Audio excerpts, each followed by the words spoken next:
jogo ɲuman b'a daminɛ ala dɔn de la. Est-ce que kuma ni faamuya? Jogo ɲuman bɛɛ kuntigiba ye jɔnkɛni k'a tigi dɔn k'a ka hakɛ la.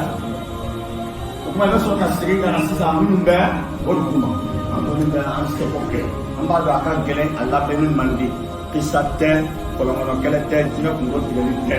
An b'o dɔn. Min ka di maaw ye o y'o de ye. Nka an fana b'o kalan an ka kalan ma taa o sira fɛ. An ka kalan taara sira min fɛ ka dan ni masa n'a ka danfɛnw danfara. Mɔgɔ ka hakɛ kana woyo ka dɔn ka ala dɔn k'a ni cidenw danfara dɔn ka ala dɔn k'a ni nabiɲumanw danfara dɔn.